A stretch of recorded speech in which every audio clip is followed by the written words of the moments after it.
You are now listening to Nerd Hour. Amateur Hour.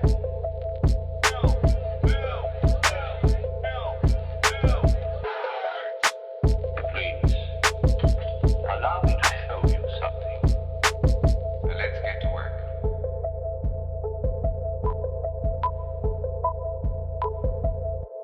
Hello, everyone.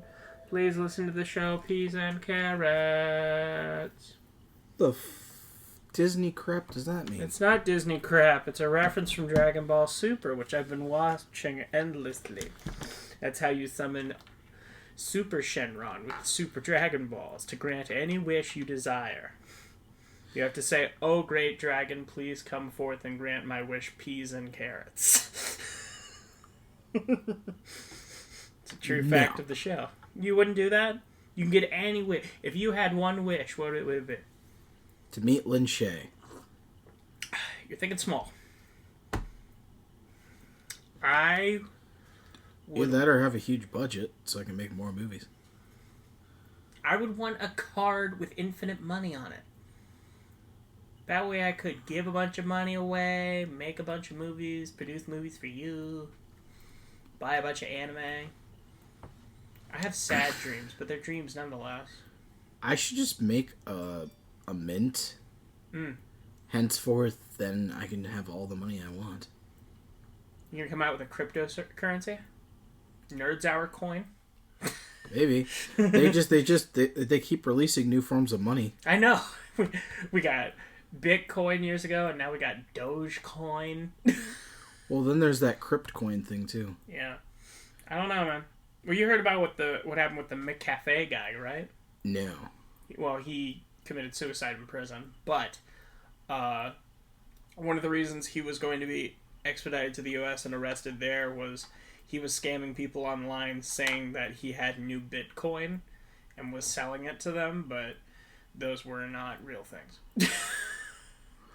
He was hustling. I mean, if you're kind of stupid enough, but I mean... Yeah.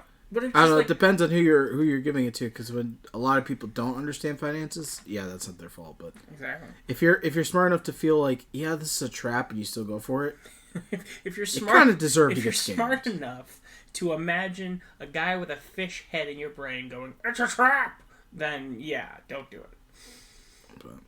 Well, we do have a special treat Yes, for you guys. I was acting as strange always. because we are talking about a movie that's a little more. Is it good on the mic? Is it okay? Yeah. A little more strange and psychedelic, and that was 2019's Midsommar. Which was the sophomore follow-up movie of Ari Aster's Hereditary. It's the follow-up to that, which we covered last week. So now we're covering the follow-up for the end of this month. Which still makes me question if it's in continuity with his other movies, kind of like the Stephen King thing, or if it's not. I personally don't think it matters, It's though. like a weird Castle Rock situation. I would have loved if we did get like a newspaper of like boy disappears after family mysteriously dies in the time span of a month, you know? Yeah, I mean, I would have found that interesting, and I feel like, you know, there are part of it. I feel like, I was going to say Edgar Wright, Robert Eggers movies, I feel like those are all going to come out and be the same, too. Like in the same universe. Do you think, well, speaking of Edgar Wright, do you think all of his movies are in the same universe? Edgar Wright's? Yeah. I haven't seen enough of them to even consider that. Alright, do you think Scott Pilgrim vs. the World is happening at the same time Baby Driver is? No. Here's my theory for that. Baby Driver is the real world. Scott Pilgrim vs. the World is a game you can play within the world of Baby Driver. I mean, it'd be neat. Yeah. I'd think of it more as a parallel universe, honestly. Sure. I mean, well, like, because they were trying to, with the Cloverfield stuff, they were trying to make their own movie anthology series, correct? Yes, which they did, but it sucked because then they got Cloverfield. And then Cloverfield Lane, which was amazing. Great. And then they did the Cloverfield Paradox, which we don't talk about. Yeah. That movie doesn't exist. So here's my thing with their whole, they were trying to make an anthology film series. Aren't movies already anthology? If you really think about it. You know what I mean? It depends. Like, a movie is anthology. Like, if you think of movies as a whole. But that's the thing. I mean, if you thought of all of them as a whole, they'd all be connected. I mean, in order to technically be an anthology, they all have to originate in some sort of continuity of Not each really. other. I mean Twilight Zone doesn't... The only thing it has in common is Rod Serling. I mean, when you think of Twilight Zone, though, they all happen within their same respective universes or parallel dimensions. You think so? I don't see it that way. I mean, that's the way I interpret it, but that's, like I said, that is me. How would it make sense, though? Because isn't, like, the 10th episode of the first season, the world blows up and the only guy left is the dude with the glasses, and then he breaks his glasses? Well, that's where the parallel dimension comes in. Parallel universe. Right, but I'm saying, if we are saying that it's just a parallel dimension, wouldn't that even go further and say everything is anthology? Genre is just anthology. I guess. If I want to look at it that way, anyway. Yeah, I think the problem with it for a lot of people is that there'd be too much to connect. Kind of like, what's the name of the theory for... For the Snow Globe universe. What is that? Yeah. That's what I was thinking with all the we were talking about. sitcoms. Yeah. The Billy something universe. Yeah, which is super, super weird, but... I'll Google that real quick. Child Snow Globe universe. I'm going to get some weird things on my phone. It's the internet. At this point, I expect everything that's not weird to be weird, and everything that Tommy is weird Westfall. to be weird. The Tommy Westfall universe.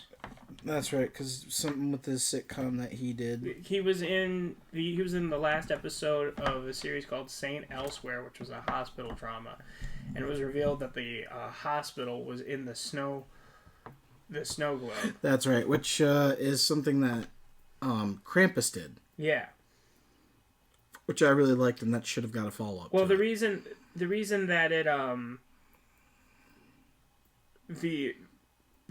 the universe like kind of got its real footing was because of like crossovers, because Saint Elsewhere crossed over with Homicide Left on the Street, and then something else crossed over with X-Files, which crossed over with Law and Order, so it's making it seem like it's all just different snow globes the kid has.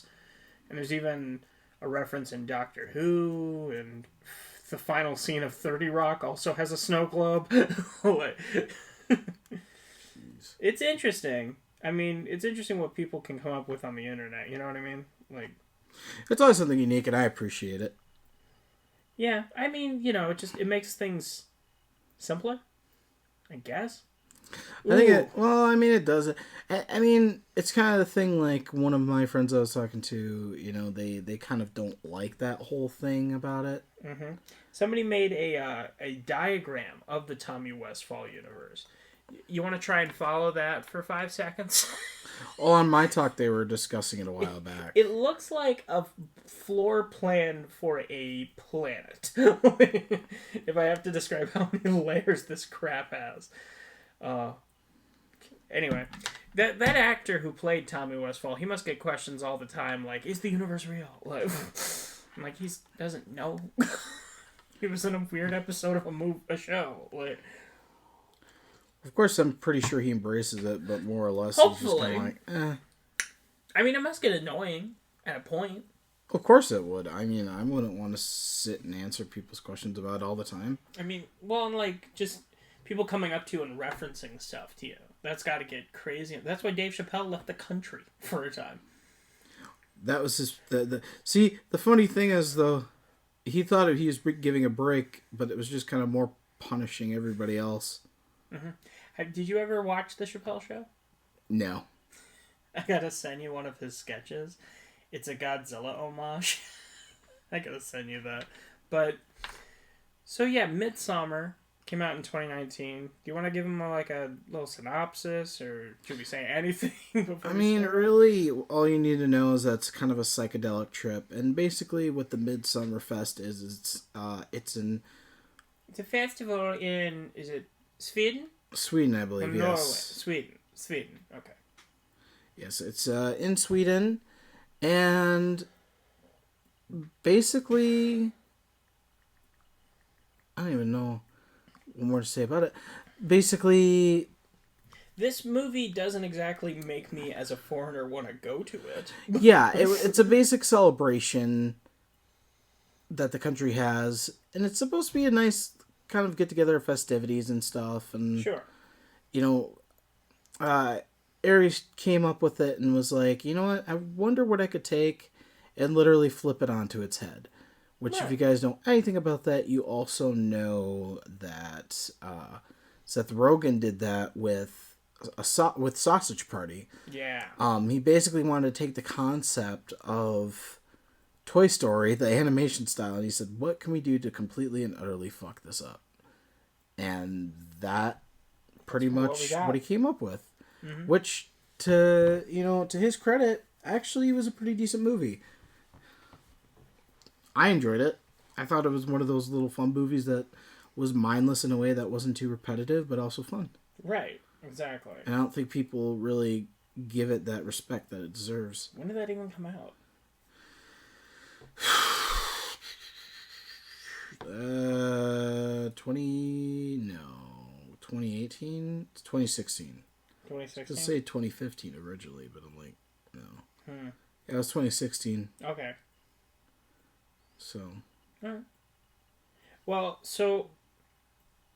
Yeah, this movie is kind of... It's got some sensitive topics, which I like, because you need to save the cat, right? It's something they probably taught you in film school. To what? Save the cat. Never heard that term in my life. I talked to you about it so many times. It's when you first introduce a character, and to make the audience care about them, you make them go through something very difficult and tragic. They just called that undeserved suffering.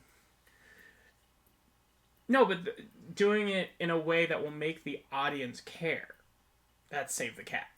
So, like, a great example more recently is the reason people start to attach themselves and start to care, at least, about Peter Quill in Guardians of the Galaxy is the first time we see him, he's a kid, and he's holding his mom's hand while she dies of cancer. Yeah, which is... Yikes. Mm-hmm. I mean, it's not as bad as this. No. No, it's not at all. Which... yeah, so we're going to give you guys a spoiler warning now, just so we don't have to do it later. Where could they watch it, though?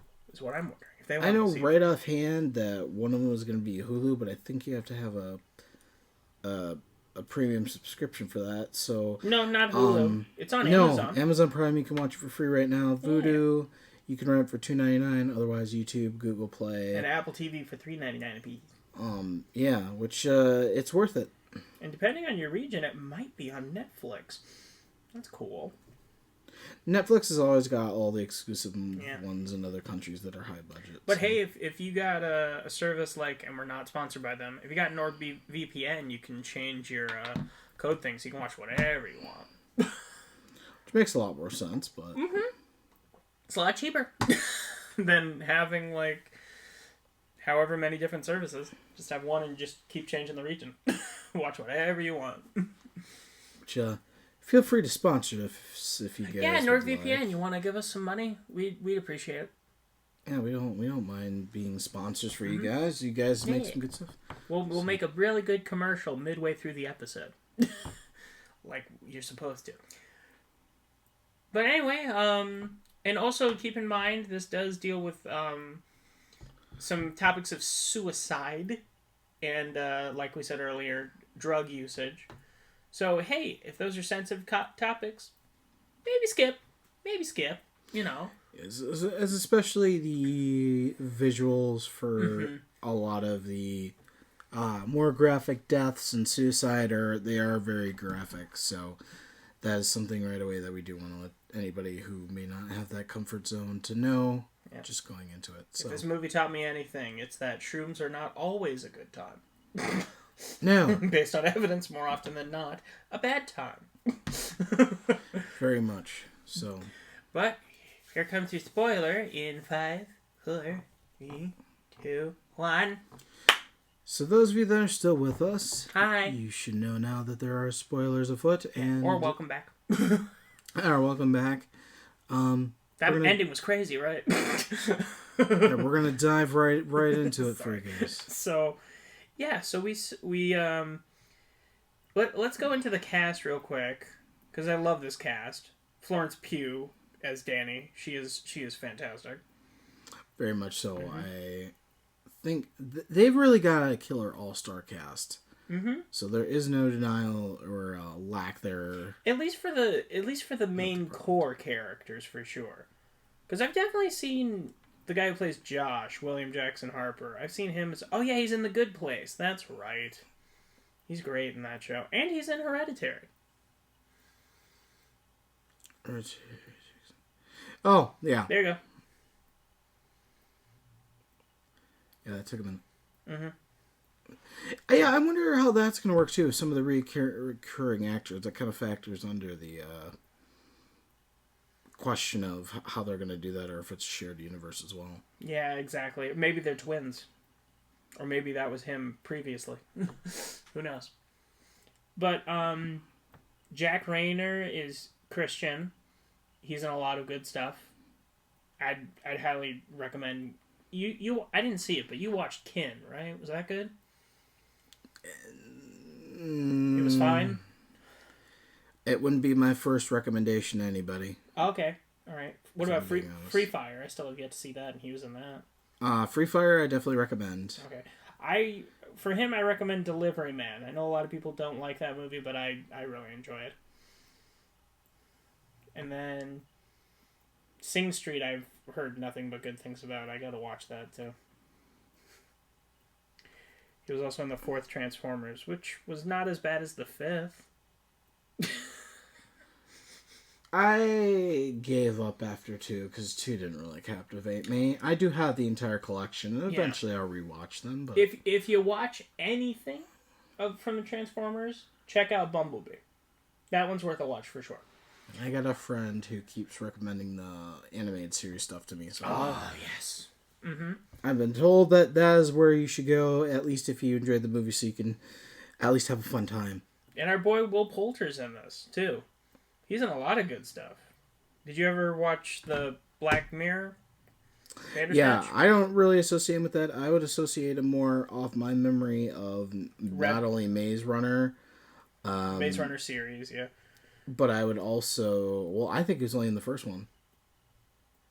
Well, I won't say. Have you seen the 3rd one? No. I probably won't either. Oh, okay. To be perfectly honest. Well, I won't spoil for anyone listening. But and he was in Revenant, and he was in the Voyage of the Dawn Treader Narnia movie. He's also kind of based on like these serious roles he's been doing. He was very unrecognizable for his comedic stuff in We're the Millers.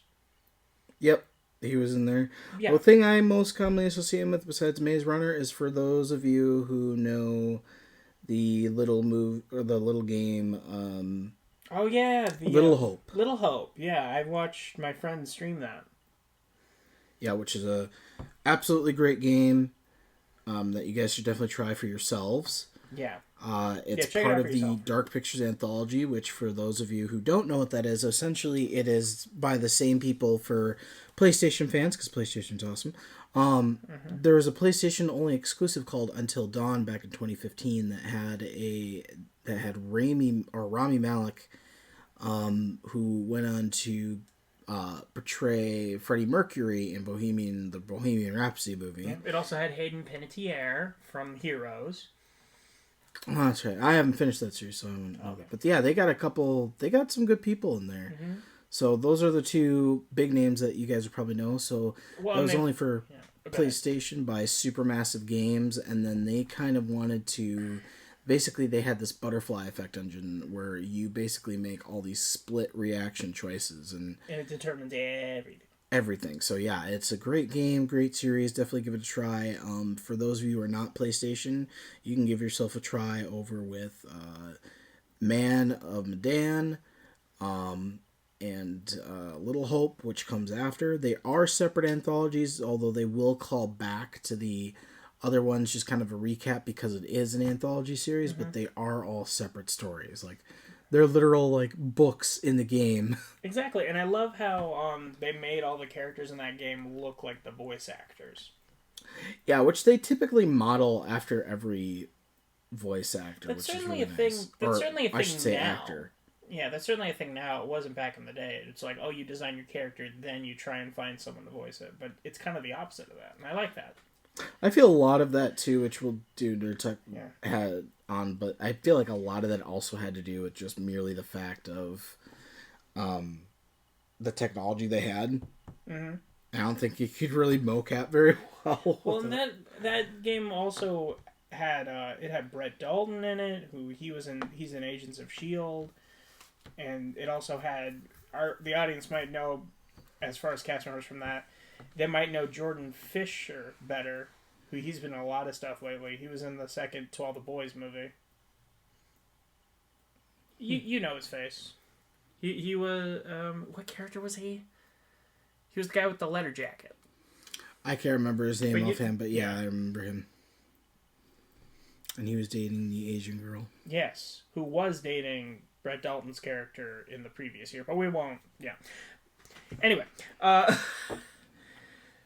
Yeah, there goes the good series. Go check those out. That's definitely a good Will Poulter game, and it actually might encourage you.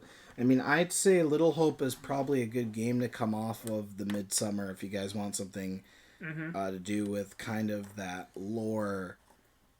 Definitely, if you guys listen to The Witch, that's something that you guys would probably be interested in Midsommar. yeah. Well, yeah.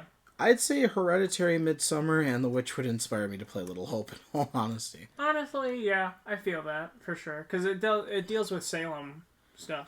It deals with Salem, and it deals with a lot of mental stigma. Isn't the new Kill Street movies on Netflix deal with Salem too? Yes. Or at least the third one. Yeah, which kind of sets into effect a lot of stuff into play. Yeah. So. But anyways, it starts off Danny's character. She's talking with her sister over email, who she suffers from. It sounds like maybe. She's bipolar. That's what she says. And I don't know if any of you know about bipolar or having loved ones with bipolar, but it's not a. It's a very hard pill to swallow. It's not an easy situation. No, not at all. And her boyfriend, Christian, is saying that she's just doing it to get attention. She's done this before, but he really has more ulterior motives because he's trying to figure out how to break up with her. Because, he's in college and he hasn't learned that he can just literally say it. And then it's over. You know what I mean? Well, yeah, I get the whole I don't want to hurt the other person, but you need to learn how to suck it up and exactly, because if you're be a not bigger person. If you're not invested in the relationship, the longer it still goes on, the more you're just wasting both of your times to find real happiness. Well, you know what I mean? More, I'd say it's just being very selfish. Exactly. It's the most selfish thing that you could possibly do to a exactly, person. because the other person doesn't know that that's how you feel. Yeah, and it's just a heartbreak for everybody all around. So I definitely lost a lot of respect for him for a lot of reasons. Yeah, there's not a lot of likable characters in this, and not in like an unbearable way. No, It's just like they all have one thing that makes you not like at least Christian frickin' tries. You know what I mean? Like right. Mark is just a dick for the sake of being a dick. Well, that's the thing.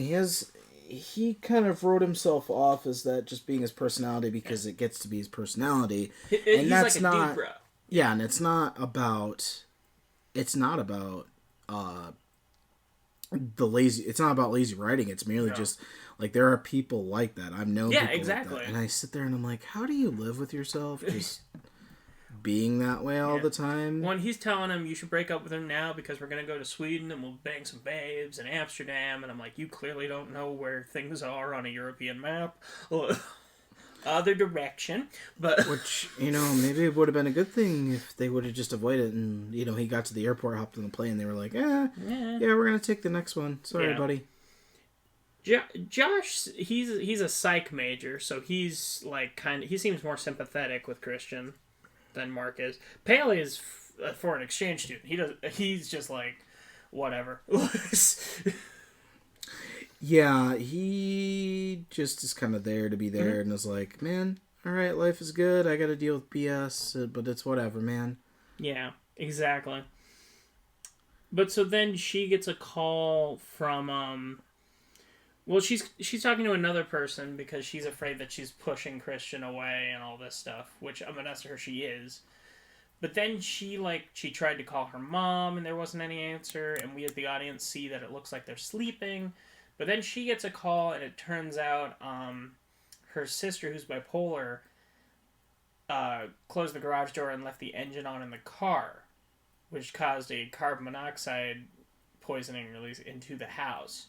So her sister and both of her parents are dead. Yeah. Which I feel like they should have taken her condition more seriously. Clearly. I don't feel like they... I mean, that's why at the beginning I was kind of more callous about it. Yeah. And just a very callous ass, because I'm like, you guys really should take somebody who has that tendency of mood swings or any... It's kind of like somebody who says, I feel suicidal. Yeah, it's not something you just kind of write off. That's something that you need to be aware and go, not just for the sake of people, but for the sake of the fact that when people say that, there's something very wrong that you don't just write off. Even if they're saying it as a joke, like, there might be something internally wrong, you know what I mean? Yeah, which is something that has always been a big no-no to me. I don't approve of people who try to make jokes about suicide and stuff like that. It's just not funny. It's not something that should be, it's not something that should be talked about or joked about. It's a very serious matter. So that's why I kind of, like, at the beginning I was like, you guys should have really thought about that more. Well, and it's just like, that's something I was taught, like, from a very young age of, like, take mental health seriously. If you're feeling a certain way, like, talk to somebody. Someone will listen, I'm sure. Or talk to your loved ones, and, maybe they can put you in touch with a doctor who can give you some medication for that. Because there is nothing weak about saying you need help. It's probably the strongest thing you can do, actually. No, which is actually a strong theme that I really, really do love in this movie, because it really does stress it does not stress enough how important mental health is. Mm-hmm. And a lot of people, they don't seem to understand that, they don't seem to understand that asking for help isn't weakness. Right, exactly. It's being human, and we're all human, and nobody should shame you for that. And if you're one of those people, well, shame on you. Yeah. Please don't try and be around us, because that's not what this community is about. If you need help, ask for it. It's simple. Yeah, this movie, I think, shows what really happens when you really regress as a person and you choose not to open yourself up and allow yourself to deal with problems. Because this does take a big toll on... why am I drawing a blank? Danny. Okay, I was going to say... I thought it was Danny, and then I was thinking of something else. Yeah, this really takes a big toll on Danny. Because Christian kind of has to, like, console her for, like, the better part of, like... How long has it been between them going to Sweden? It's like a few months, right? Or something like that? Half a year, maybe? Something like that, or 2 weeks or something. Okay. I think it's like 2 months. Oh, wait, were they going for the summer to Sweden? Because it's the Midsommar Festival, right? Yeah. And when we see... Actually, that's really good writing on their part for us to know time-wise. Because when we see him go to her house to console her after her parents died... Winter. He's wearing a coat. So it's been at least 6 months. Which still isn't a fresh wound. And you get some... Which we'll kind of jump over a little bit, because there is just a lot of makeup talk. Yeah. Which, to me, honestly, didn't really need to be there. Like, I got the reason for it. Mm-hmm. But we didn't really need kind of just a bro sitting around talking about stuff and feeling sorry for Danny. It felt like a lot of filler time to get to that 2 hours, personally. Yeah, and I mean, it's, like, I understand the purpose of it, because, you want it to seem like these people actually, know each other and have, like, a relationship of some kind. But, yeah, it does get to be a slog at times. Yeah. But that's not a bad thing. That's not a bad thing. I'm not one of those people who likes to sit through a lot of dialogue. It's one of those things that I think you gotta kind of think of. The first time the movie, yeah, it might be helpful, but the second time, And I know that's not something you typically think about when you're making a movie, but Sure. it is something that I feel like I personally, and maybe that's just because that's the way I was taught when it comes to movies, Well, yeah. is that you kind of always think how is this going to be something that's going to be necessary just in every script, short or long, or is it going to be something that's just filler time? Because if it's filler time, you don't want to do it. Right. Well, and it should also be said, you look at movies from a different perspective than a lot of people I know, at least. Because, you actually make the shits. Yeah. Well, and I don't think you even have to be a person who makes films to know it, because you can tell when a scene is dragging out too long. Like, it's kind of like if you look at Jaws, that dinner scene. Oh. Yeah. I mean, the reason I use Jaws, as far as it can be, is just merely because it does have a lot of dialogue scenes in it. Well, and it's a good example if you point out, like, of something you consider to be a flaw in what is otherwise a perfect movie. You know what I mean? Yeah. Where the dinner scene really worked. Mm-hmm. And that boat scene with Ben Gardner was improvised them on the boat put singing? in at the last minute. Yeah. Yeah. Well, no, not that. When they find Ben Gardner's head. Oh, right. Yeah, when Brody and Matt Hooper went out. That was a post-film scene. It's a tiger shark. Oh, what? Who was that guy? We never know, do we? We'll definitely do a review of Jaws because there's some really funny ass things in there. But whatever we get to, so we can get to the final fight episode where we talk about how Jaws 3 is better than 4. Anyway, it is. It is. You can't deny it. Look at the IMDb scores. that doesn't mean anything. Look at Rotten Tomatoes. People have spoke. But. So they kind of she goes to a party with him, and someone brings up the whole thing, and apparently he didn't tell her, which that's not cool. I believe it's Mark who brings up that they are going to the Midsommar Fest. Because Pele invited them. Because he's taking them to where he's from, because he grew up in a commune, so he's going to take them to see his family. Yeah, which Christian instantly says, "Oh well, I don't think I'm going to go." Which we all call bullshit. Yeah, bullshit. He's just like, saying that because she's right there. Yeah. And they have, like, I wouldn't say it was an argument. They have a discussion about it. He calls it an argument, but I don't think that's what that was, dude. Yeah. And what I was going to say, too, kind of during that scene, we also get... Is it Simon, right? I think... No? Was it Simon or was it Dan? What did they say? What are you... Or no, maybe it's Pele. The guy who ends up talking to Danny and is very insistent. Oh, about his parents? Yeah, that's Pele. Yeah, that's later on after the party, though, because Danny says she might go, but as Christian put it, she's not going. She just said that, which, again, another thing I call bullshit. But he ends up trying to, like, sympathize with her because he also lost his parents, and he brought it up and she started crying, which, yeah. Yeah, I didn't know what he was expecting there. I mean, personally for me, I mean, say what you want. Mm-hmm. I thought that was the stupidest, most insensitive thing to do. Yeah. You don't talk to anybody immediately. And be like, oh, I know exactly how you feel. Because here's the thing. You don't. Just 6 months afterwards. And I know, like, a lot of people mean well, but it's something that you just don't do as a rule of thumb for the mere fact of when they're ready to talk about it, they will talk about it. Exactly. I mean, there's a certain amount of set time that passes, and then you should be worried a little bit if people don't say anything. Well, it's like, my thing is, like, you didn't... Like, you can say that you know how they feel, but you don't, because you probably did not have an exact relationship with your parents that they had with theirs. You know what I mean? It's all different. So right. Yeah, I don't think he was correct in trying to sympathize with her. I understand it probably did come from a good place. I'm just saying, wrong time, bro.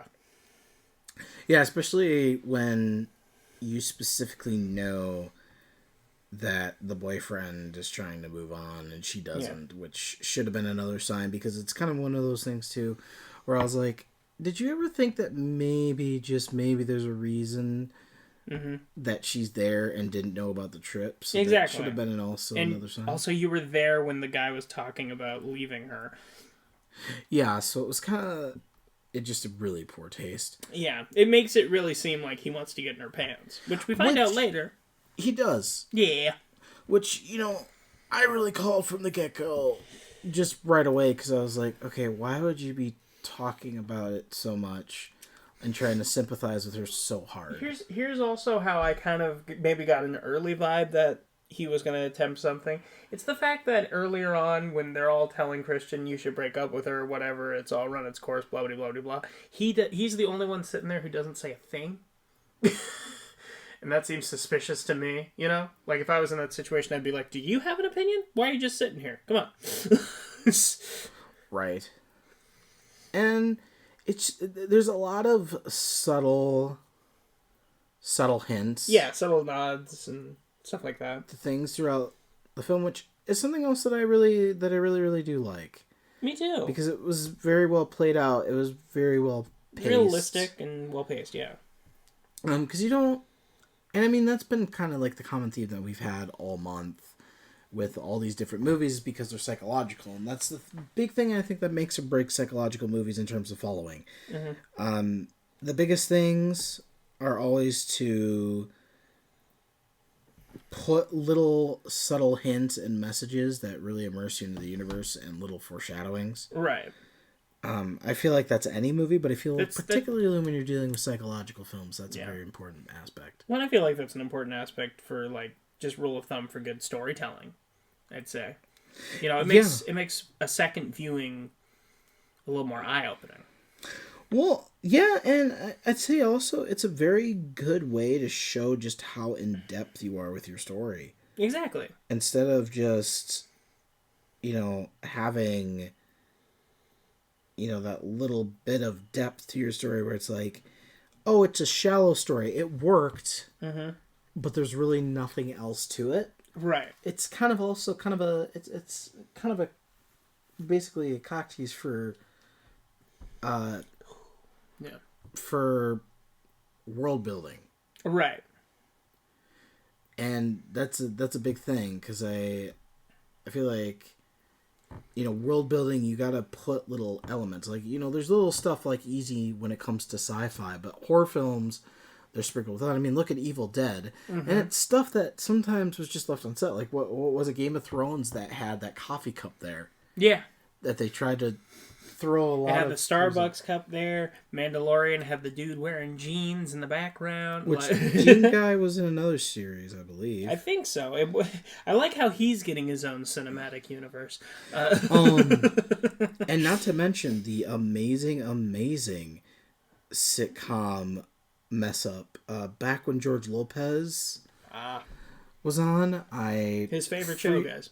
I took a look a little bit closer because I realized something. And I was like, wait a minute, that doesn't look right. So I went back and then paused it because I barely noticed it. And then I was like, oh my God, there is a guy standing just off screen as Angie's standing there. And he's like, more than half of his torso is sitting in the shot. Wait, someone from the crew? Yes, with the lights. The shutters of the lights are in there too, and everything. I love that kind of stuff in movies where you can clearly see, like, oh God, what movie is it where they clearly shot it on a soundstage, but the reason it's clear is because the camera's at such an angle that you can see that there's no ceiling. Like, you can actually see the stage light work above them. God, what was that? Was that Room? I feel like that was Room. I haven't seen The Room, no. Okay. Yeah, The Room, not Room. Room is a different movie. Okay. I'll have to take a look at that, but yeah. Yeah. Yeah, I love that kind of stuff. Because it's just like,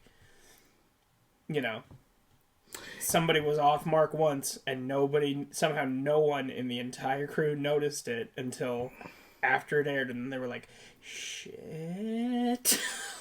Well, yeah, and it's kind of like, how do you mess up that badly? But, right. And it's a situation where it's like, everyone's at fault. Like, the guy who is checking for that kind of stuff, he messed up. The person who put it out in the first place, he messed up. The guy who made sure he wasn't on his mark, he messed up. The guy on screen messed up. Like, I don't know.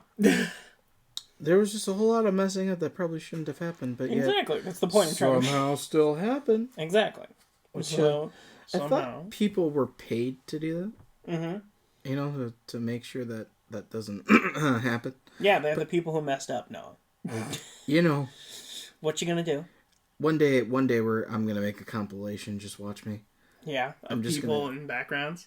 Yeah, and it's gonna be fun because everybody's gonna be like, "Why'd you do that?" And I'm gonna be like, "Because Why it's not? amazing." Well, we talked about how I wanted to do that. I might want to do that show where I talk about weird stuff in movies, like how many times people hit their heads in Star Wars, and like...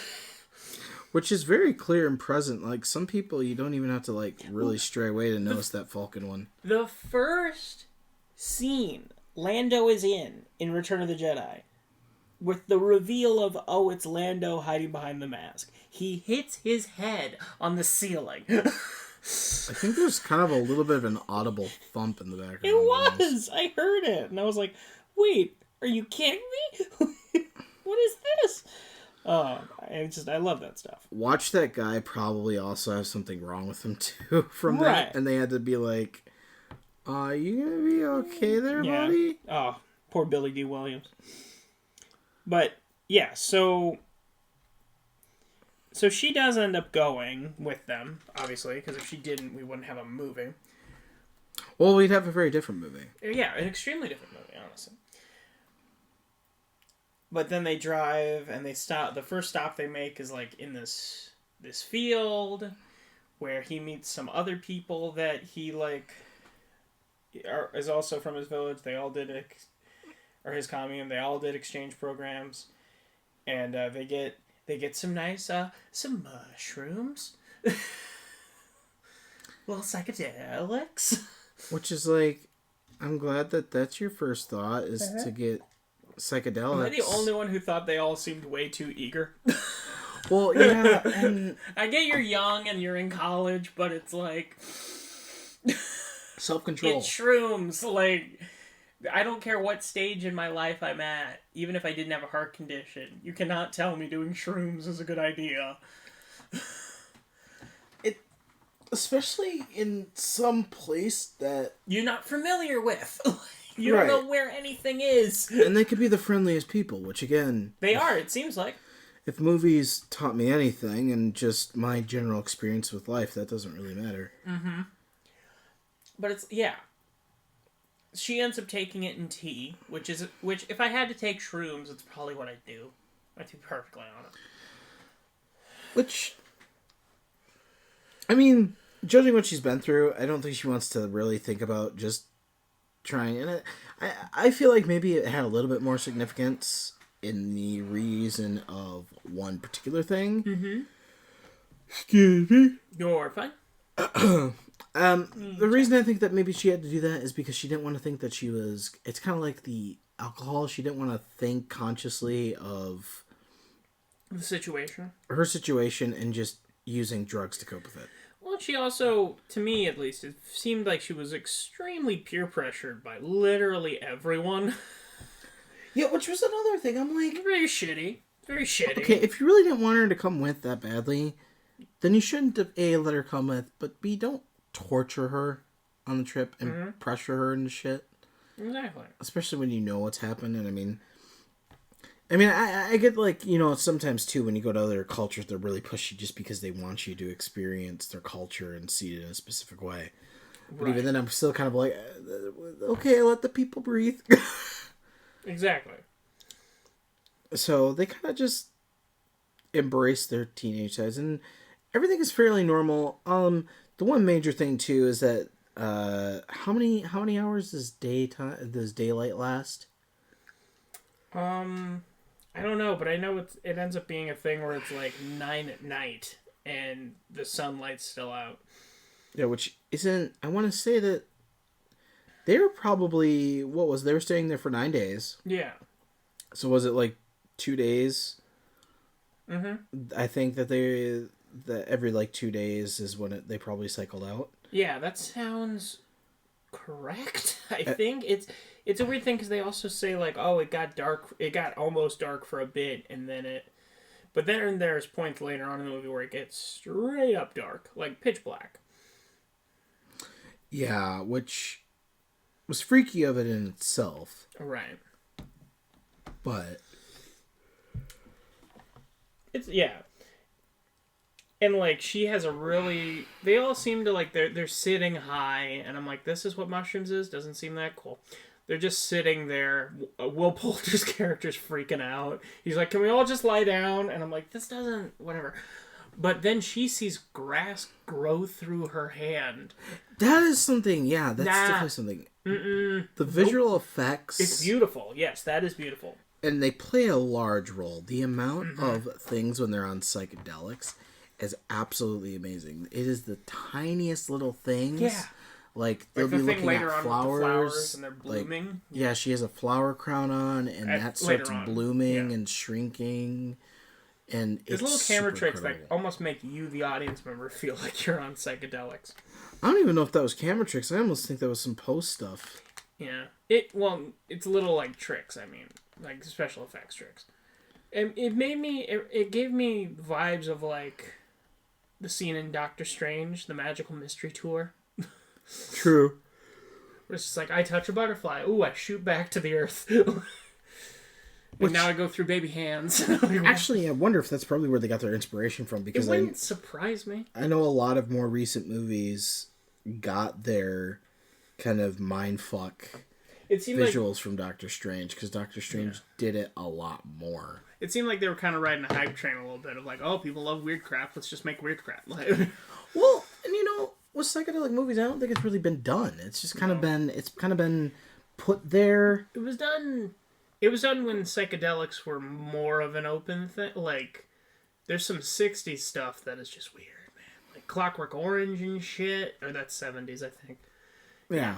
I mean, like, I think the movie Yellow Submarine, I think it's called, where it's about the Beatles and then it just randomly breaks into music videos out of fucking nowhere.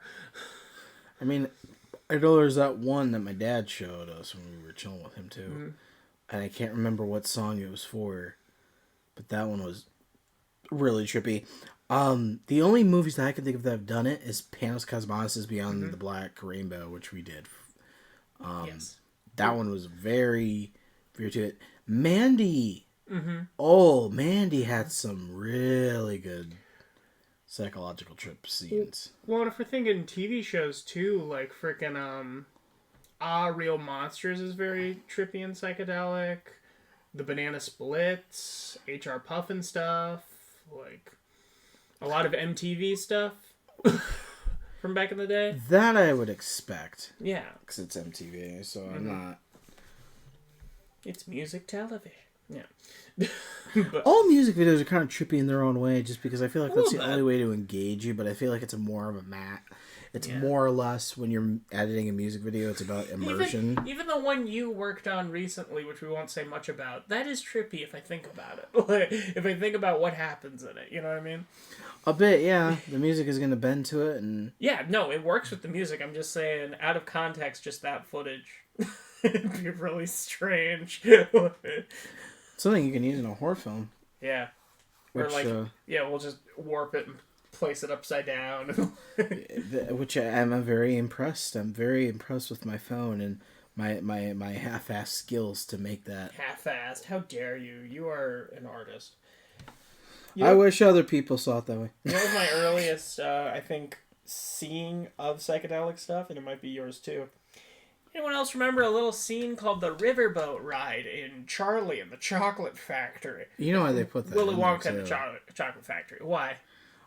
There's an explanation for it. They didn't really know how to make it. I think they were having another thing, if I remember right, something about it being otherworldly and giving the creep factor of Willy Wonka because of also Roald Dahl and his whole, it's not dark enough. I want to people to think that children are being murdered and Wonka is just creating freaking chickens getting their head chopped off and millipedes and ugh.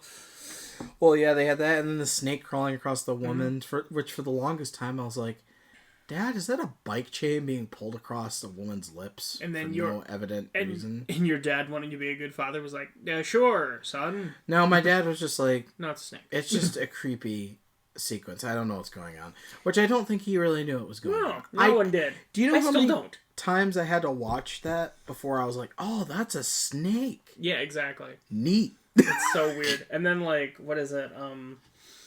That's weird. Like, Eraserhead. I don't know if you ever saw that movie. That one's weird as shit. No, not yet.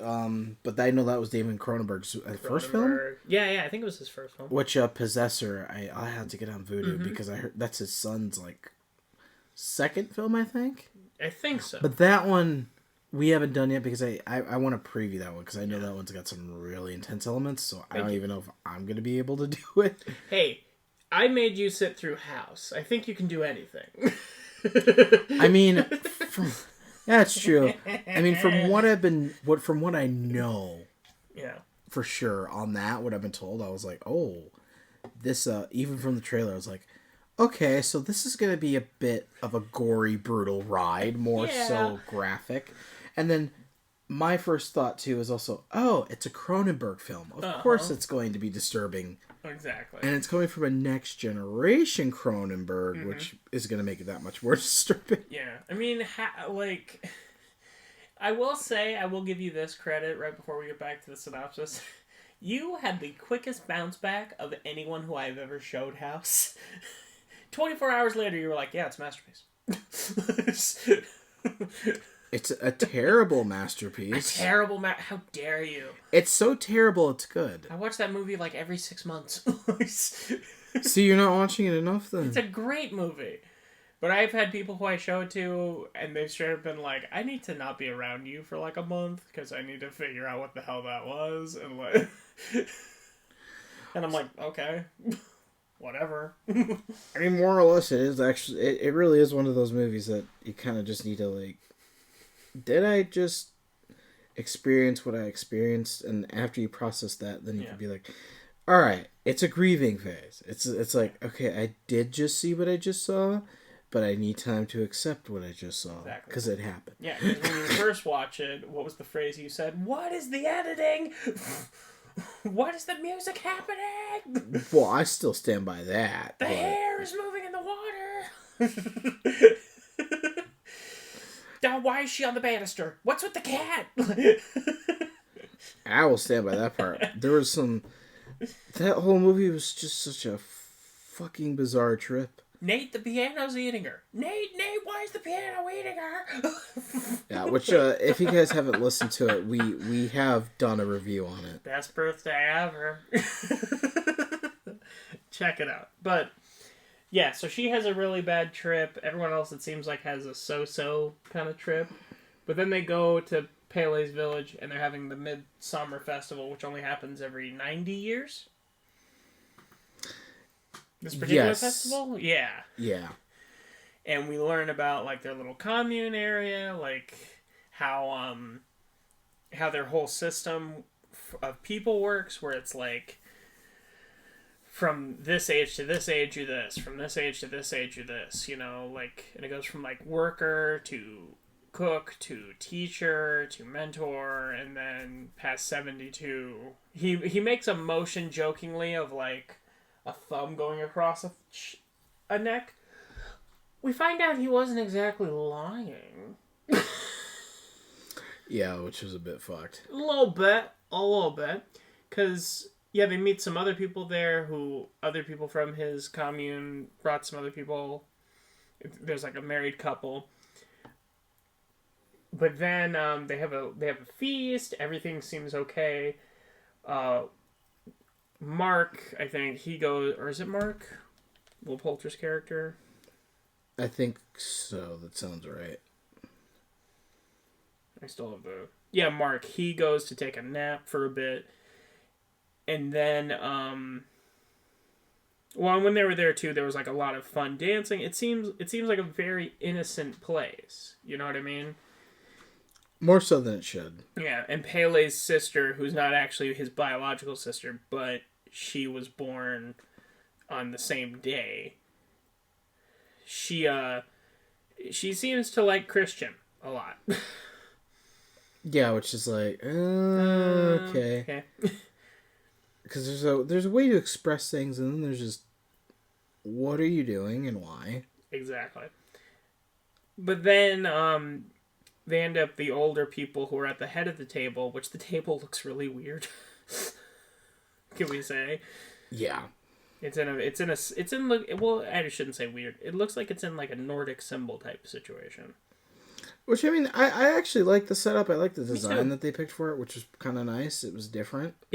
Listen, you did designing well if your place feels real. And this definitely did, to me anyway. It did. It felt like an authentic setup for what you would expect people who are sitting around and kind of just shooting the shit and having a customary dinner would have. Exactly. But so they end up going to this like mountaintop area, and the two older people who are at the head of the table, they get their hands cut, and then they wipe them on the stone, and then the lady jumps and lands like right on a rock. Yeah, which is beyond fucked up. Mm-hmm. I wouldn't say that was the most fucked up part. It wasn't the most, but for me, it was when the man jumped and just broke his leg. Yeah, and then they came over with a giant hammer and finished the job. I was like, well, they just finished the job. We had them all taking turns. The weirdest part of that was they all tried to give the sense that they felt the other people's pain. So they would all be screaming together while the dude's in agony. And it was kind of like, okay. Or you kind of just already fucked up the dude. Just kind of let him sit there and die in peace. Well, I mean, that wouldn't be peaceful. But yeah, maybe not a hammer. Maybe not a giant mallet, please. I mean, the biggest thing for me was like, you guys are having too much fun smashing his face. Yeah. And no. No, please, no. You shouldn't be like, you know what's really fun? We'll sympathize with his pain, but we're gonna smash this dude's face and have fun while we're doing it. Exactly. Like, or maybe let's just, not do that. Break his neck, or, maybe not encourage people to yeet themselves off of cliffs. Yeah, break his neck, get out, like, a needle with an overdose of some drug so he'll go quickly. Something not chucking them off a cliff. I don't know. Here's what I'm gonna say. I don't believe in euthanization. Okay. It exists. No. It exists. Sorry. Sorry, it was a very obvious joke. Go ahead. I don't believe that's the right way to do things. I think there are some things that are necessary, but personally I don't believe in it. Mm-hmm. I feel like everybody is in this world for a reason, and it's not anybody's right to say who gets to come and go just because. Sure. I mean, I feel like... I don't know, because, like, it seems like... A way crueler thing is when someone is near the edge of their life and you tell the doctor to pull the plug. You know what I mean? That's what I'm saying. There are certain aspects to it that it's like, okay. Yeah. I understand. In theory... they're getting a lot less pain than they would otherwise. I mean, in theory. One of my relatives, they suffered because they basically just starved to death. Yeah, exactly. And they were already so far gone that it was like, can you please just not let them sit there and have to deal with that? Because that's just terrible. Right. Something that you can, like, give them and then they go off into a sleep. You know what I mean? Give them something like that. Like I had a dog. I've had multiple animals put down before for, like, really... some okay reasons, just being like time, but others just being horrible. And it's like, it never, no matter the circumstances, it doesn't feel good to lose anyone. That being said, at least I know they didn't have to suffer anymore. You know what I mean? Right. It's very hard to justify. It's very hard to really justify the whole putting people out of their misery when it's, depending on the condition, like the condition, or person or being. It's just a all around hard thing that never gets easier, and it never should get easier because then there's something wrong with you. Because it's it's losing people. I should hope it doesn't get easy. there is something to be said if that's easy for you. I mean, there's a difference between working it, but if it's easy for the point where it doesn't really have some sort of weight on you, Yeah. might want to I don't know. talk to someone about that. Maybe, yeah, I get that point. But it's like, I don't know, like, if you don't feel... I can see if you didn't feel anything where it's someone who passed and you didn't feel a personal connection to him. Like, my dad, he was a surgical assistant for a long time. And sometimes, as he put it to me very lightly, you can't exactly save everyone. Shit happens. Exactly, and it's like, you try your best, and as long as you did try your best and all of that, you can say that it wasn't your fault, and that's kind of how you keep going. Like, that's why I don't think I'm strong enough to work in a hospital. Just like the idea that, like, oh, I'm making small talk with this patient who I'm giving medicine to, and then the next day I come in, oh yeah, they died. Like, that was my thing. I wanted to go to the medical profession field, but then I decided that I like film better, but also I didn't want to be the person that was constantly weighing over myself on the possibilities of what could have been if I couldn't do something for someone. Exactly. Like, I could never work in, what is it? A hospice home. Like Danny Torrance does. No. Mm-mm. The idea that literally every day someone is dying in that building, I'm good. I am good, honestly. I just, It's something you want to be thinking about and having to deal with, which is understandable, but I don't think a lot of people get that. It's just, I don't know. I would feel hesitant to make a connection with anyone. And you know me, I love talking to people. I love meeting new people. Yeah. Which, it really does make it hard to decipher kind of what these people are doing, if they are even really aware of what's going on. Yeah, because it's just the way that they kind of do things, but also the way they react to things. Yeah, which is kind of like they're not. It doesn't feel like they try to emulate the fact that they understand by their excessive, like, groaning and stuff like that to try and and that's show that they sympathize, but and that's kind of the same case that they make in this movie, because the couple that's there, they tell them that this is all fucked and insane, and their logic is like, oh, they never have to, they're at a point in their life where beyond this it's just pain and agony, so they don't want them to have to go through that again. Maybe make sure that they don't break their leg on the fall, but yeah, which, my question too to them, without going too deep into it again too, is also like, how is that for you to say though? Because if you brainwash somebody into thinking that, eventually once they've heard that long enough, of course they're eventually going to just say, yeah. Exactly. So it does make it hard to think, is that really what's happening here? Or is that just what you've instilled so much in people that they just kind of have gone with it? All right. So anyway, yes. So that happens. They see Mark, and Mark seems almost upset that he didn't get to see people kill themselves, to which I'm like, great, another tick on the scum column. Like, the bingo page is almost full. Right. But then Christian and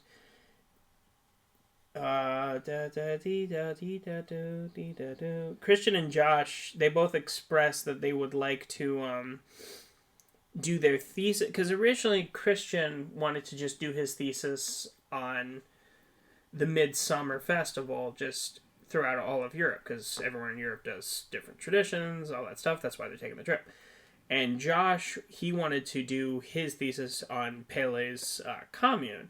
So now Christian wants to do the same thing. Josh gets notably pissed. He says they can collaborate, and then they just kind of... They have this kind of, like, silent hatred towards each other. Always fun. I've had that towards people. You probably too. Well, I've had my silent things, but I don't think I'm as good at it. Right. Exactly. Take it as someone who has been on the receiving end of your silent anger. You're good at it sometimes. I'm as good about it as I want to be until I'm like, or maybe somebody just needs to figure it out. If any of you meet Noah in the future, know he's at the medium level upset if you ask him something and he responds with a muted, I guess. I don't know. Or you'll just get a look. Yeah. Which is still him. Yeah, exactly. I think other people, there are some people, I swear, which is kind of like, there's something in movies too that I don't think people realize how true. Mm-hmm. There's certain looks people can give you, and it doesn't need to be daggers, it just needs to be a look that you kind of can read. Right. And I don't think people still understand that. Exactly. But then, so Connie and Simon decide to leave, and Simon, I mixed their names. Simon left without her, it seems like. So she's notably upset and pissed. And then, and in between this, sorry, I skipped over something. Pele says that Josh and Christian have been... they're allowed to do the thesis and ask the elders anything they want. They're just not allowed to take photos, and they have to collaborate together because Christian asked first. Right. And that's something that's a big thing that I really touched on basis. When a culture says no, it doesn't matter how shady you may seem. Yeah, exactly. You need to respect their culture. Respect that no means no. And that's the end of it. There's no what ifs or anything like that. It's just respect it. Exactly. And then Danny, after she finds out that Simon left without Connie, she tells Christian about it. And he's like, oh my gosh, that's crazy. While he's in the middle of talking with an elder. And he goes, speaking of marriage in this community. And it's like, can you not... Oh, and he goes... She also talks to him a little bit before that, I think, about the suicide thing. And she's like, I think Connie and Simon are leaving. Why? Well, the suicide thing was really uncomfortable. And what's your favorite line delivery? Yeah, that was shocking. Well, he really goes, yeah, that was... Shocking.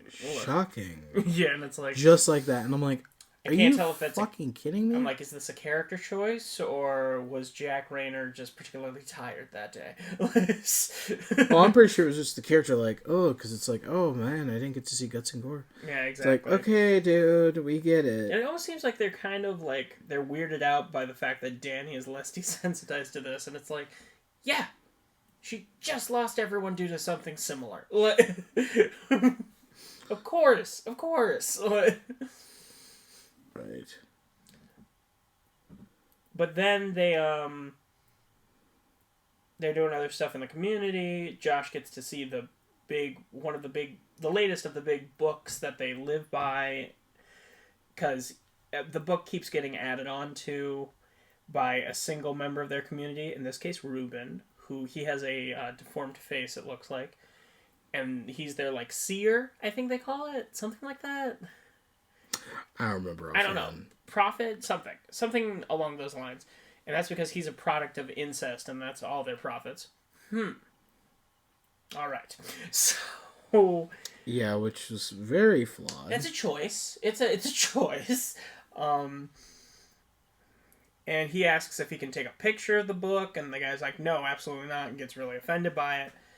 And then they have like. Danny helps the ladies in the commune, like, cook some bread, and then they eat the bread later, and there's a hair in Christian's bread that looks a little more, shall we say, wavy than other hairs. It's something that typically does not grow on your head and grows where the sun don't shine.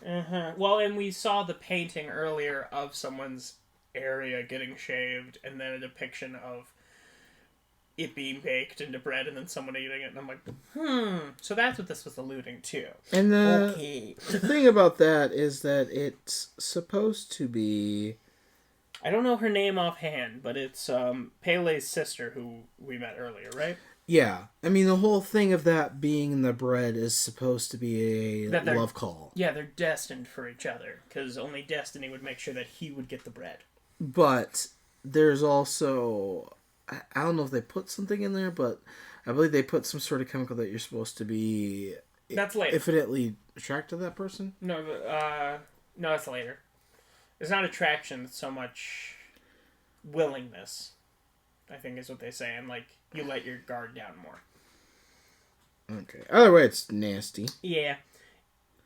But then Mark pees on a tree at some point.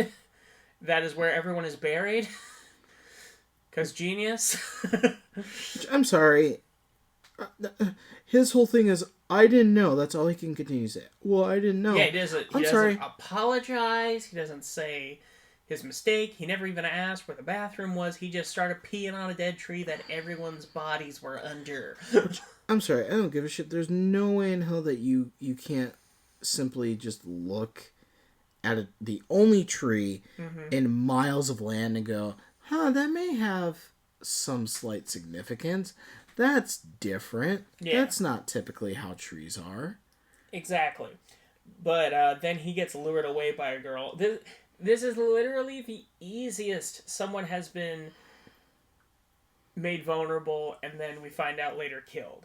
Is a girl comes up to him and says, "Hey, come with me." And he goes, "Really?" She's like, "Yeah, come on." And he goes, "Oh, okay. I'm gonna go over there." Just like that, too. It's really... Like, I'm like, oh my god, can you maybe, like, think with your brain and not your dick for 3 seconds? Which, guys, it may sound like a very stupid way to make the character, but no, it is so damn believable. You do believe that this is actually, like, one of those people that you knew, because I knew people like that. I knew guys like that. 3 of them are still Facebook friends. You know who you are. Hi. Anyway, this could be like infinite death, but I'm still gonna be like, let's do it. She's taking me into a place where I'll be vulnerable. Let's go. But no, they end up going to bed that night. They're like, "Where's Mark?" Oh, he's probably still off with her. He is. But Josh sleeps with his shoes on. He's the only one who doesn't take his shoes off, and that's because he sneaks in later to take pictures of the book. Which big no-no. Darling, you would have been better off just leaving your shoes there. Like, it makes more noise with your shoes. Well, and it's like, way to be conspicuous. Like, definitely someone saw you go to sleep with your shoes on and thought, hey, he might be planning to do something. Which, yeah, I don't get the stupidity. I know. For a guy who's working on a thesis, he's really dumb. I mean, definitely don't try and sneak into the school to change your grade. Exactly, and definitely don't try to easy there, lunch lady. Oh yeah, after seeing that horror that was gameplay. getting test scores. But he thinks he sees Mark. It's not. It's someone wearing Mark's face. And then he gets whack-a-moled over the head with a hammer. And then gets dragged away. And they're like, "Oh, they left." It's like, "Oh, okay." And then Danny starts to participate in the thing for the festival for the May Queen. Which, I guess the thing is they get all the girls and they all start dancing. And whoever's still dancing by the end of it, whoever has the most endurance, and they all are also on psychedelics, mind you, is the queen. Yeah, which is a very bizarre way, because anybody could have just fell out and... Yeah, you see them bump into each other a lot. And they're all going in circles. Yeah, which is like... I don't know. It seemed like the giggly schoolgirls in some film that you'd expect, where it's like, everything is so happening so weird, and it's like, I don't feel comfortable with this because I already know that the environment they're in is not right, and this just seems weird to be all giggly and happy with, everything that's going on right now. Mm-hmm. But then, like, while they're doing it, she starts actually speaking Swedish. Like, she somehow just learned the language via psychedelics and being around them, hearing them enough.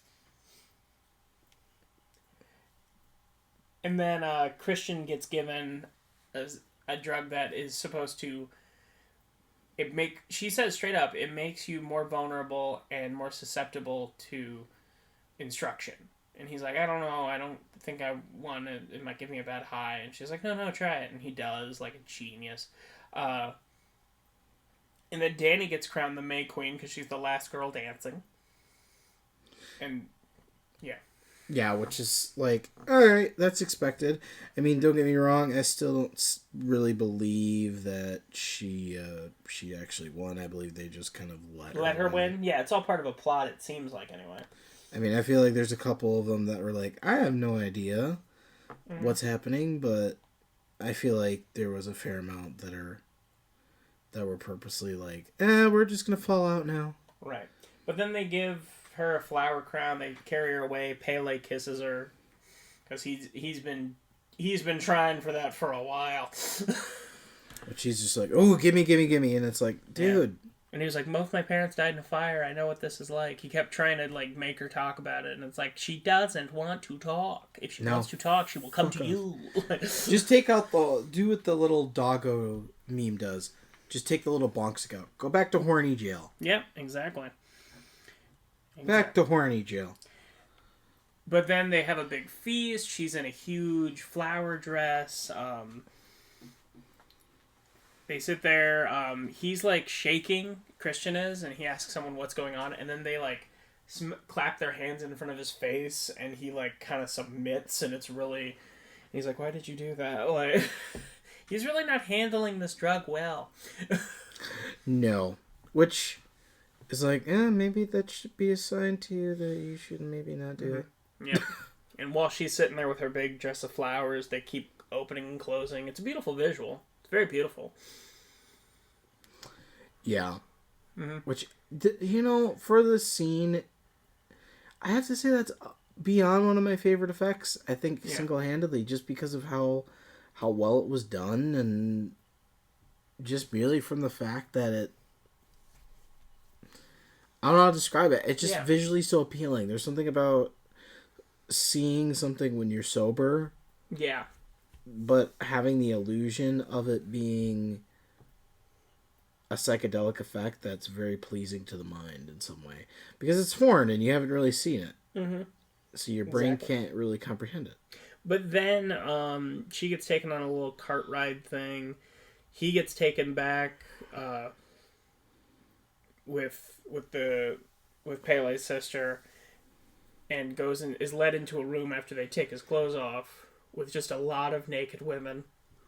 Yeah, which kudos to everybody who felt like doing that, because they all went for it. They were they went for it because like part of their culture is like they try to like feel how the other person's feeling. So at a point, he's having sex with the girl on like a bed of flowers, and she's making happy noises.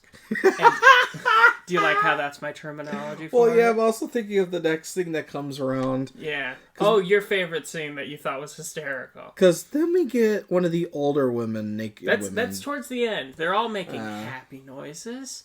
Which, and then keep in mind, there's 20 other women surrounding this one girl. Exactly. And then Dani hears the happy noises, and she sees it, and then she freaks out, and all the other girls who are with her go into there, and then she starts crying, and they start crying with her. We also need to mention that the girls were kind enough to say, you don't want to go over there. Yeah, they were trying to keep her away from there. We already know what you're suspecting, and we're trying to confirm it without confirming it. Exactly. But they start crying with her to sympathize with her. It really just sounds like they're being condescending. Well, because, eventually she starts going... Yeah. And the annoying cry you hate. Well, she actually ended up, like, doing, like, a screech, and they're all, like, the one woman's Copying in her her face going... Yeah. It's like, okay. It really does seem like they're just mocking her. Yeah, and I'm sitting there like, okay, maybe not do that. But then we go back to Christian having sex, and as you said, the oldest girl, she goes up behind him, puts her hands on his butt, and she starts helping him. No.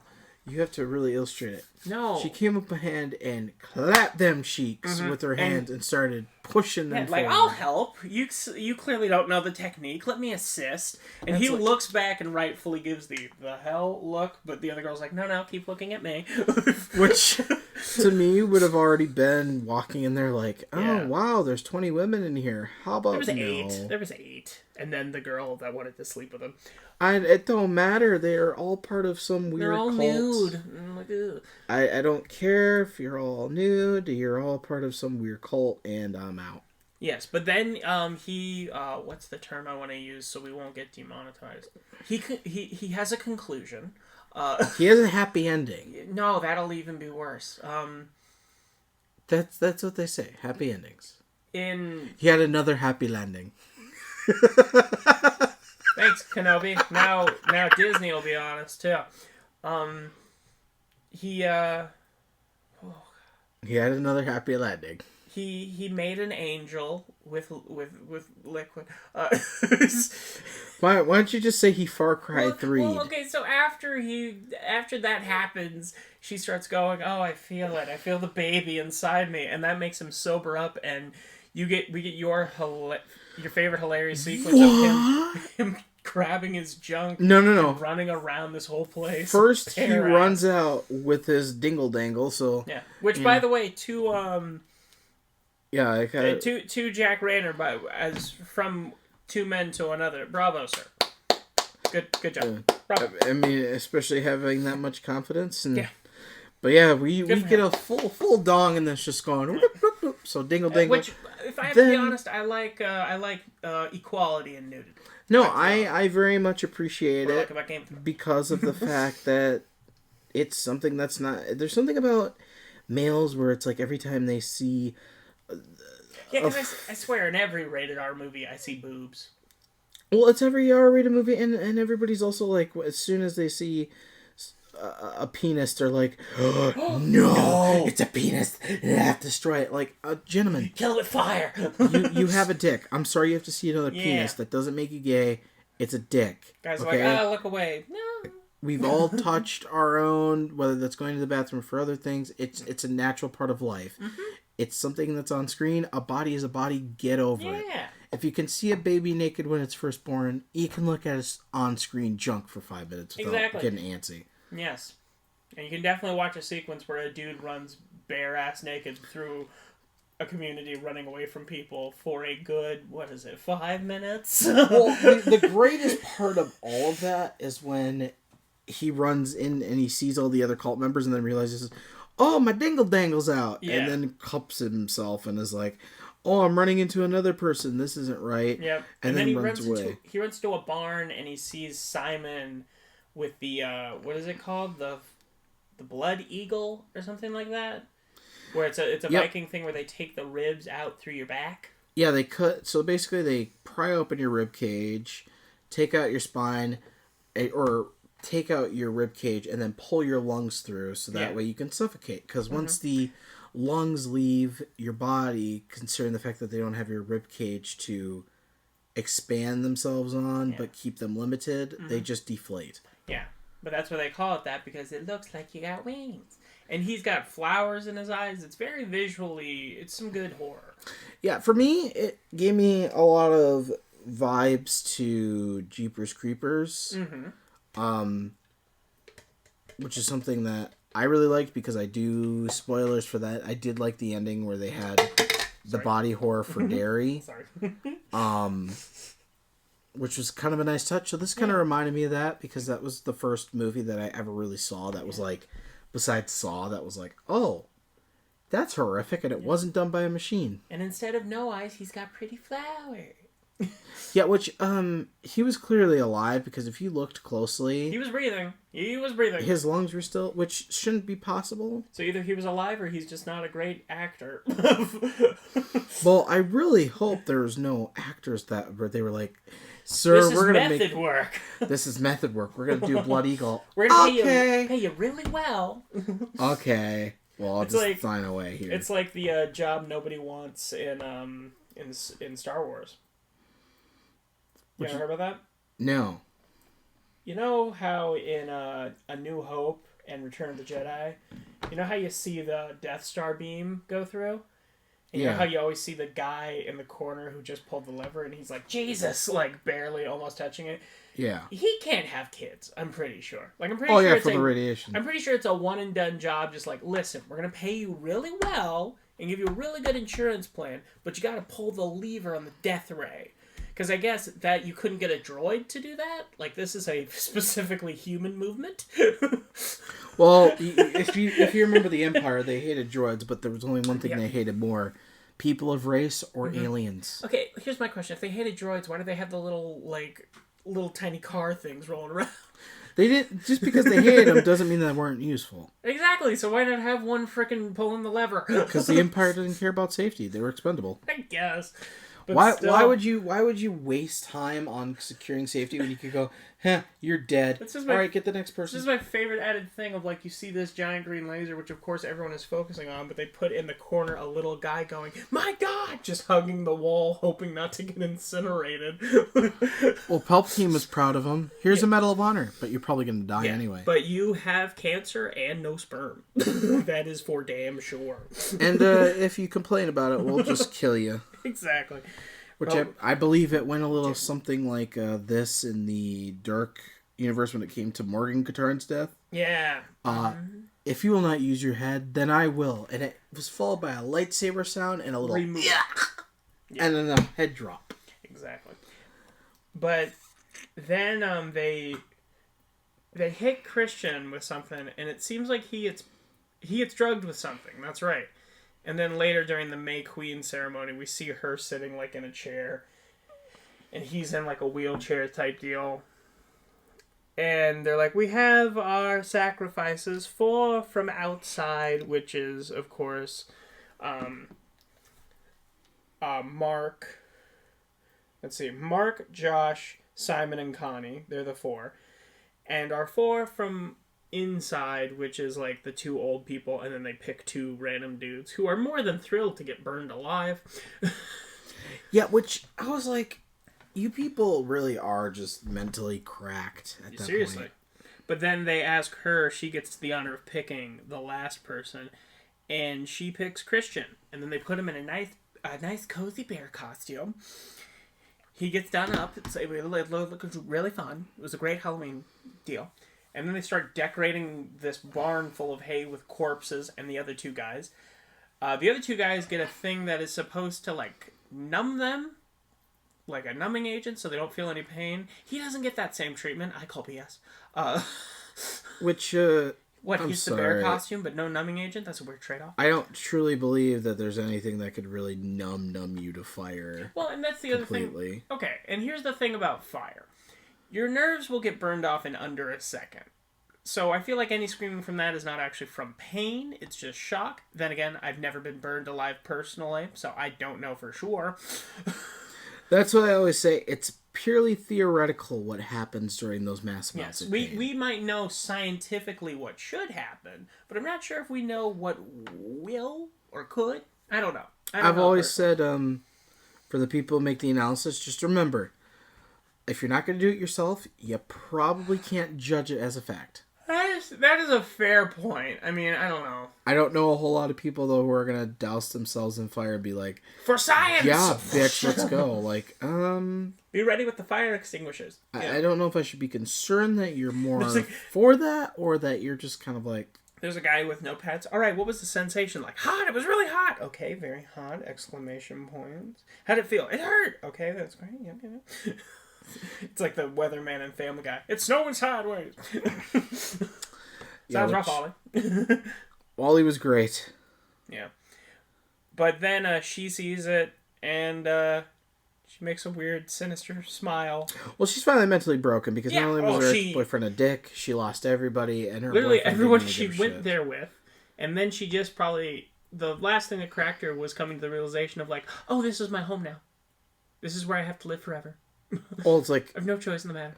Well, they obviously saw what happened. She saw what happened when the other people tried to leave, so she's like, oh, well, Well, and earlier... I don't have a choice. She had a vision of what was going to happen in a way, because she woke up in the middle of the night and saw the 3 guys driving away in a Which car. she thought. Which is technically true. They all left her, just not in the way... That would have been ideal. Yeah, exactly. For them, at least. But that's the film. And I must say, for a... This is, if nothing else, this is a horror movie that proves you don't need darkness for it to be scary. No, I like the day, seeing it during the day. It actually made it more visually appealing. Mm-hmm. If anything. Yeah, exactly. Which is super, super nice. It's a good challenge. The only dark scene that was scary was when Josh got hit in the head. Yeah, which was like, okay. Well. They were just standing there the whole time, ready to bonk him.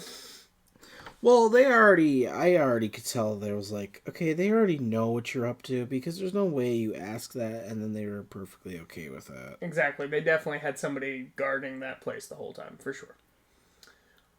But, yeah, I really enjoyed this movie. I did too, and I was surprised because the first time I couldn't make it really through it. It didn't captivate my interest, but getting into it, I can see why. And it really does show that sometimes you really need to be patient, especially with movies, to really appreciate what they have. Because the beautiful score at the ending, despite all the death and destruction, was actually a very nice touch to it too. It felt like a good way to close out June, I feel like. Don't you agree? Yeah, it was very nice. And that actually would pretty much conclude our kind of psychological and mindfuck. Because we did that last month, kind of. Yeah, we basically did with our previous ones, and then we gave you guys 5 this time. So yeah, and from this particular month, The Witch, The Lighthouse, The Lodge, Hereditary, and Midsommar. Favorite and least favorite for you personally? I mean, I have a big place for Midsommar just because of its visual appeal. Sure. Otherwise, I'm kind of a little bit more towards The Lighthouse, The Witch slightly over The Lighthouse, just because of the fact that the Salem lore is never really explored without the traditional stereotypical Exactly. And the pointy hats. Yeah, I like seeing the actual Salem of what was considered a witch and why it really made you understand why people feared the ideal of witches, because it brought paranoia. They weren't in Salem, to my knowledge, but it was still the same time period that it was the Salem trials. Yeah, but I feel like I'm the same. I think Midsommar and The Witch I like for different reasons at the top. I think we both have the same bottom one, The Lodge. Still okay. The Lodge was a pretty good movie. It just, the way they developed the characters and what they should have done. Yeah. They should have done it was... Yeah. In my opinion, they did the twist in the opposite direction. Yeah, the twist... Personally. The way the twist unfolded was not something that really was captivating. Just for me, and hey, maybe you'll watch it and you'll like it. Who knows? That's what I love about doing these movies, man. It's all opinion-based. So I like it. There's no wrong answer, necessarily. You know, it's a fun way to make content, just watching movies. Yeah, but I would say out of these, the best psychological ones with the most weight, personally, was The Witch and Midsommar, ironically, because we didn't even schedule it that way either. Exactly, our 2 bookends. So for me, I think it's Witch, Midsommar, Hereditary, Lighthouse, The Lodge. For me, I think. I still like Lighthouse. It's just I like Lighthouse more than Hereditary, to be honest. Okay, so those 2 switch for you. Because I far more enjoy the lengths that Robert went for that. Right. And the ideal, because that's the whole thing. Well, houses are creepy. Yeah. One, I love seeing Willem Dafoe in anything, personally. Especially when he has scripted farts and you got a drunk Robert Pattinson and then the 2 both freaking out drunk and dancing. Exactly. Check out Platoon if any of Willem Dafoe's younger stuff interests you. Yeah. It's a good movie too, so... So yeah, that's our month of June. Shall we say the theme for July? No, they'll have to wait. A little bit of a tease.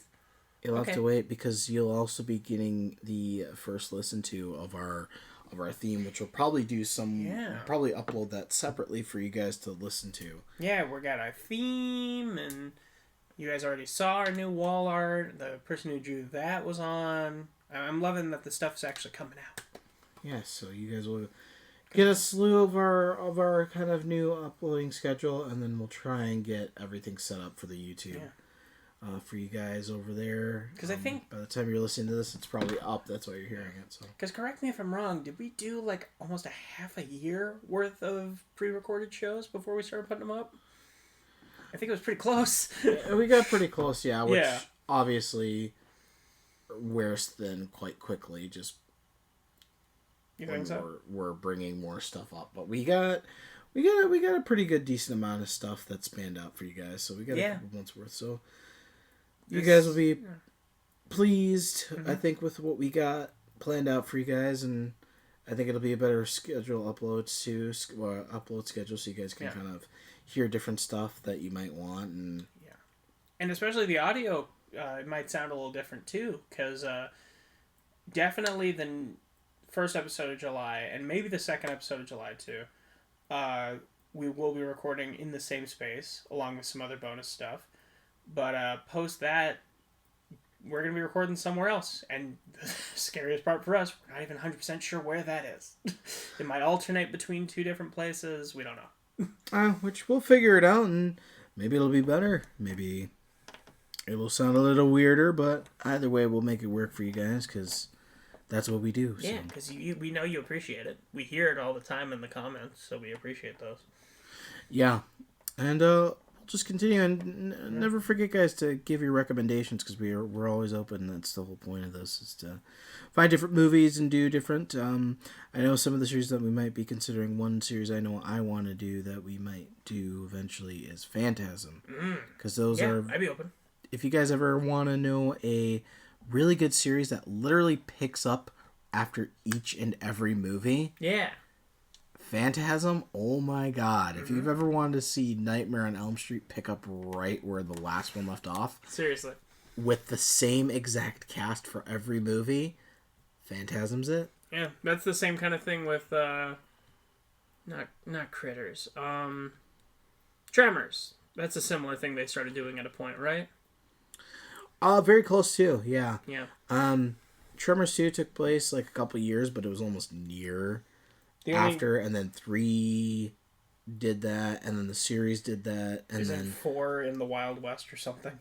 It's at the very, very beginning when they first discovered it, but when the graboids went back in the Stone Ages for a bit, until the 1990s, the 1800s, and then 5 ended up becoming a thing, and then a little couple years or months passed through those movies, but we got John Heder in the what we assume is final film.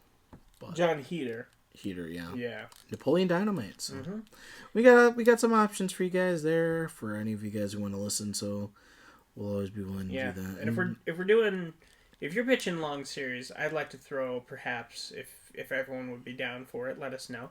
I'd like to throw a little Planet of the Apes in the ring. Yeah, that's something we definitely been throwing around, because that would be a long segment, because we got 9 the reboots. Films. We got the base 5. Yep. The reboot trilogy, and let's not forget the Tim Burton Experience. Which, I don't remember that well as a kid. Ooh, you're lucky. So, but I bought it on Blu-ray. I'm still proud to have it in my collection, because it does pave way of why some iconic remakes should never be, or why some iconic movies should be messed with too much, and why they really just shouldn't be remade. Hollywood, take a fucking hint. Yeah. Prequels, sequels, fine, but remakes, unless you have like reimagine. Yeah, exactly. That's what you do. You reimagine, and if that doesn't work, leave it alone. Yeah, exactly. Like, I think Jay and Silent Bob Reboot talk about the difference between a remake and a reboot. Yes, which they are very different. And just take a hint, guys. Over in Hollywood, there are too many people with Netflix and everything that are going on. You're out of ideas. The public isn't. Yeah. There are so many different things. Like, this whole month, we've been doing movies that have taken and tackled the concepts and completely done them pretty well for what they are. I'd say the other 4 are better than one of them, but still the same theme. We have these were we literally took Midsommar literally took the basic concept of psychedelics and kind of a cult-esque environment, mixed it with a real life event, and made it a masterpiece. So there's definitely not a shortage of ideas. Yeah. It's just a matter of how much you're willing to accept and how much creativity you actually want versus